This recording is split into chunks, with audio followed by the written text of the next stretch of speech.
This video is going to cover the introduction part of the research paper. Now, the introduction is primarily going to be your literature review. So as you're writing your literature review, you can think of it, this is at the end of the semester is what's going to go on into your final paper as that introduction. You're just going to have to add a few little things to it before you submit that final paper. And we'll talk about that as we get there. So we'll just talk about the components of the introduction.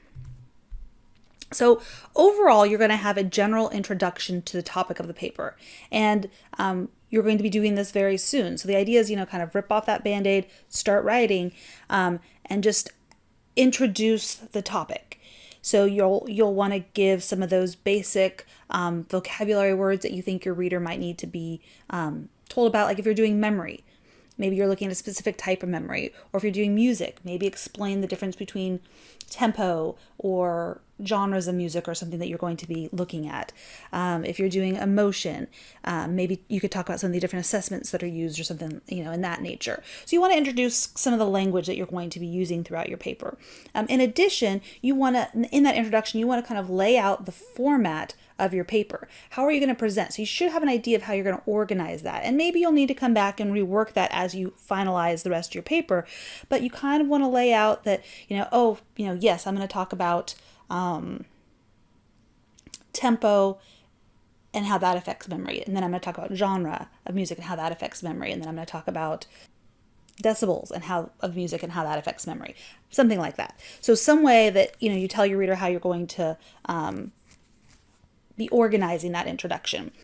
And there's more information on that in the modules. And then you're going to review the relevant literature. Now for you're going to be reviewing 6 primary peer-reviewed articles. You should have those all already. Hopefully you've read most of them already. And the idea is, again, you're reading those until you can actually kind of discuss them and explain to somebody what those articles are actually about without having to keep going back and looking at them. So you're going to review that literature, and what I expect of you is a little bit more detailed than what you see in probably your typical introductions for a primary research article. So I'm going to expect you to discuss the subjects, some of the methodology, specifics for the results. So I expect a little bit more than you typically find in an introduction. I expect kind of probably even a little bit more than you would see in your typical review article, which is what a literature review can also be thought of. And then at the end of that introduction typically comes a statement of the purpose of the study with relevant variables clearly defined, or a hypothesis. So statement of the problem or purpose, and sometimes it's framed as a hypothesis. Also at the end of the introduction typically comes a description of the research strategy that's going to be used. So kind of a brief little summary that tells the reader how the researchers approached that problem or purpose of the study. And it's important to note that this introduction begins on a new manuscripts page. So you have your title page that you're going to be working on shortly.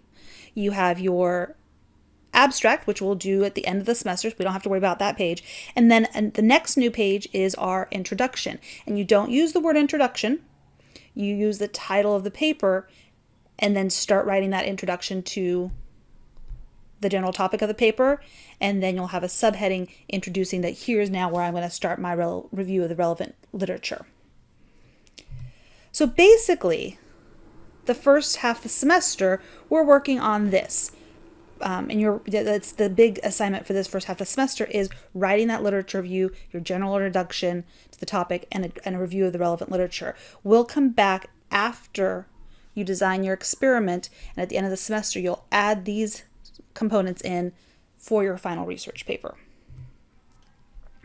So this is just an example. This is from your book, and because your book was published before the 7th edition came out, the title is not in bold, but you see you have your running head up here, you have your page number, your margins are all 1 inch, your running head is in caps, you have your title here, it should be bold, and then you start typing. Notice that it's left aligned. We indent our new paragraph, and it's starting on its own new page. Here's an example of the body. You're talking about the relevant literature. Gives you some examples of how you would cite. Here's a parenthetical citation. Here's a narrative citation.